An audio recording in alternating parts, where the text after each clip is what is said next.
I mean, I don't really know. That's for the higher ups to decide. And I've said it a few times this year. If you want to figure out what's going to happen in the game of golf, go to the other tour and ask those guys. I'm still here playing the PGA Tour.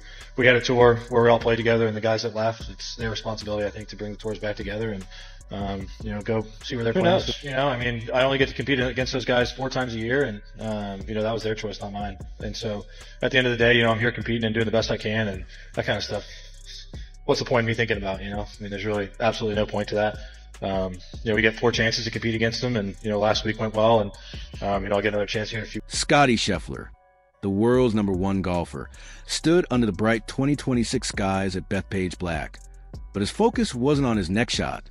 During the 2025 Ryder Cup, chaos broke the calm as American fans shouted at European star Rory McIlroy. Known for staying composed, Scheffler surprised everyone by turning to the crowd and signaling for respect. The moment went viral, sparking debate across sports media. Some praised his leadership, while others saw a growing frustration in golf. Observers said it revealed tensions between fans, players, and organizers. After a dominant 2025, including an open win at Royal Portrush, Scheffler faced change. It's really excited to get these types of events started. Keegan and our vice captains put us in a position to succeed. They did everything that was asked of them, and I had extreme confidence in what this team could do. And that's due to our captain. I think they did an amazing job. Keegan did an amazing job, and I mean, the game was no longer just about precision. It had become about emotion, identity, and how players handled pressure when the world was watching.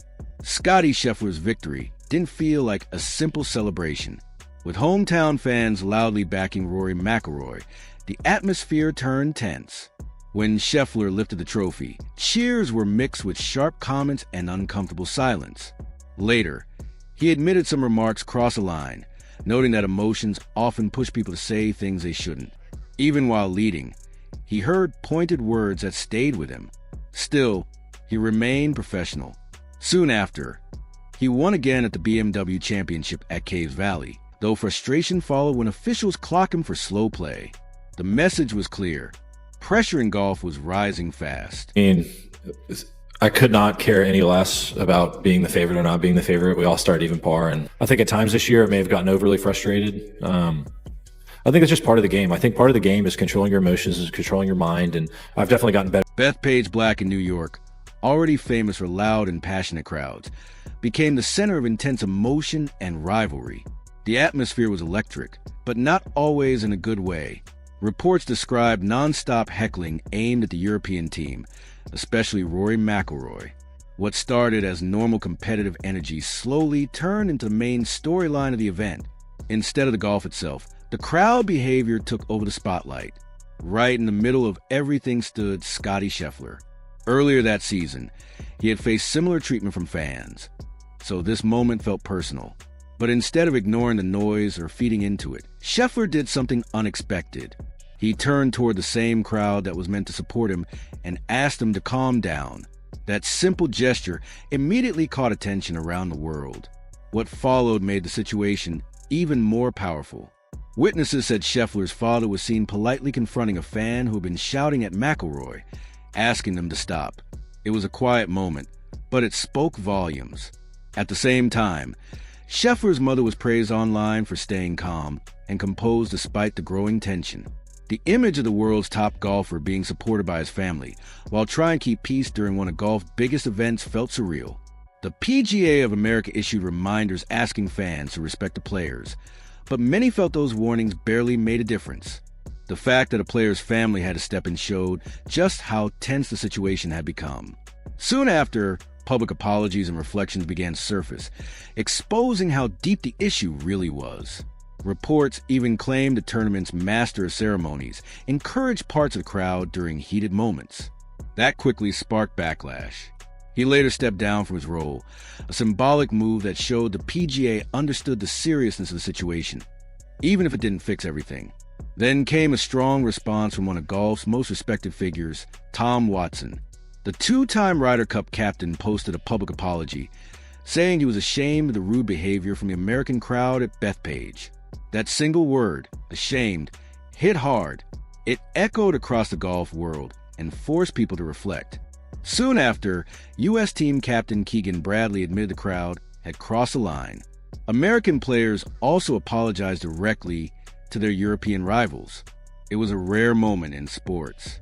Players weren't apologizing for bad shots or poor play, but for how the passion in the stands had gone too far.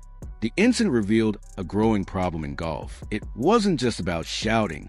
It was about losing control and drifting away from the sport's long-standing values of respect and composure. As Europe celebrated its Ryder Cup victory, many fans and analysts began asking serious questions about golf's future image. Scheffler never tried to lead a movement, but his calm reaction sparked a bigger conversation. For years, the PGA Tour had already been facing identity questions, especially after his rivalry with LIV Golf. Now, fan behavior added another layer of tension. The same organization that once penalized Scheffler for slow play was now being criticized for failing to control the crowd. One question kept coming up: who is really protecting the spirit of the game? Golf's image took a hit as headlines, talk shows, and social media debated who was responsible. Fans, players, and the PGA all faced criticism. Sponsors reportedly grew concerned, quietly questioning whether golf's reputation for class was slipping. Through it all, Scheffler stayed mostly silent. Behind the scenes, insiders said he held private talks with PGA officials, urging them to handle fan behavior better. He wasn't asking for harsher punishments, just structure, fairness, and respect. That approach showed real leadership. By early 2026, the tension hadn't disappeared. Some top players reportedly began reconsidering future appearances, worried about crowd behavior. Scheffler once again found himself at the center of the conversation, pushing for reforms based on principle, not privilege. One insider quoted him saying, "Respect has to be a standard, not an option." Meanwhile, LIV Golf quietly used a moment to compare its events, claiming they offered better control. That only deepened the divide in professional golf. Rumors even surfaced that Scheffler had been approached about a new global tournament series focused on unity rather than rivalry. He didn't commit, but he listened. The PGA responded by announcing new fan conduct rules, more event marshals, and stricter crowd management. Many saw it as progress, though some felt it came too late. As 2026 continued, golf felt different. Events were calmer, but more guarded. Scheffler kept winning, but Bethpage still followed him. Interviews shifted from trophies to values, respect, and leadership. When he stepped onto the course at Augusta, the cheers were calmer and more respectful. It felt like renewal. Golf wasn't just about winning anymore. It was about what the game stood for.